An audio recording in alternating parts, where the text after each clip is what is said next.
Hello and welcome back to another episode of Kicked, your bi-weekly journey through the wacky, wild, and wonderful world of gaming on Kickstarter.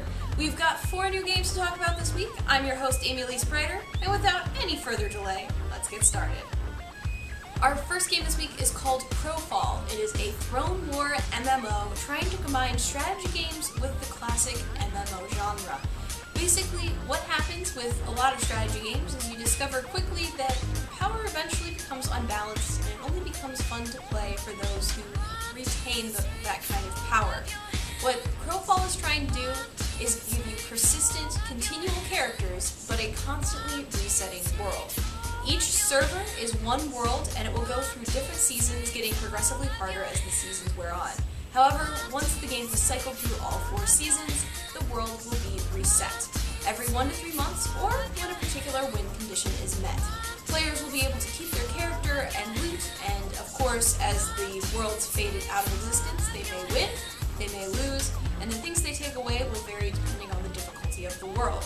They do have some ongoing servers that the players can use as a base. Those will stay permanent in the game, but the game will constantly be changing and evolving into different types of scenarios. They've got 11 days left to go on their campaign. They've already hit their funding goal and they're funded at over $1 million. However, they have a couple stretch goals still in the works, so if you're interested in seeing this game come to life, or you just want to get in and help create this game, I highly recommend giving Crowfall a look. Our next game takes place in ancient China and is a point-and-click adventure game called Detective D. You play as historical figure Di Renji, who's actually China's first well-known investigator. You get thrown into a case of a murder plot that surrounds the first empress and only empress of ancient China, and you'll be set with the task of solving what exactly is going on. You're being surrounding the intrigues of the imperial court, and you may step on some toes in the process. It's a really interesting art style. They're using kind of pixel animation art, but it is going to be harkening back to a lot of the point-and-click adventure games of yore. There's going to be puzzles to solve, conversations to be had, which may or may not work out well for you, and a series of murders to solve. They've got 12 days left to go in their campaign, and they've raised just under $7,000. They're aiming to raise $16,000 at the end of their campaign.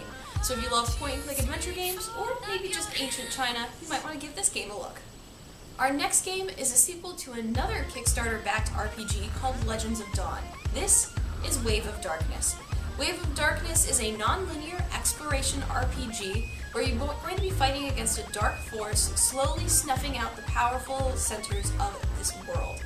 It's going to pick up right where Legends of Dawn picked off. Actually, the developers are planning on this being a trilogy game, and they were so impressed with the support given to them by Kickstarter the first time around that they've returned to Kickstarter to kind of re-engage with their fans and introduce them to the whole new game. They're attempting to improve upon what came out in Legends of Dawn. They're going to be working on a better inventory system, some new item upgrades, as well as a whole new upgrade system that's going to give players more information at their fingertips. They have 19 days left to go on their campaign. They have raised just over $11,000 and their goal is at $20,000. So if you're a fan of Legends of Dawn or just like seeing different RPGs come to life, I highly recommend giving this one a look. Our final game this week is called Cadence, and it is a musical puzzle game.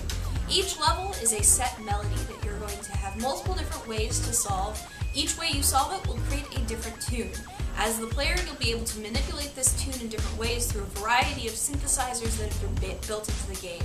Cadence also is going to include a level editor, so you can create your own songs and melodies, and it looks like the level editor is going to go super in-depth, so the hardcore musicians among us can really get into building the game the way they want, or if you're just happy with playing around with it, the set levels that come with the game may just suit you just fine.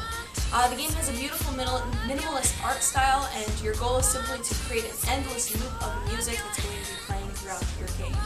They've got 11 days left to go. They have raised just over £6,000, and they're aiming to hit £25,000 at the end of the campaign. So if you love music and puzzles, you might want to give this game a look.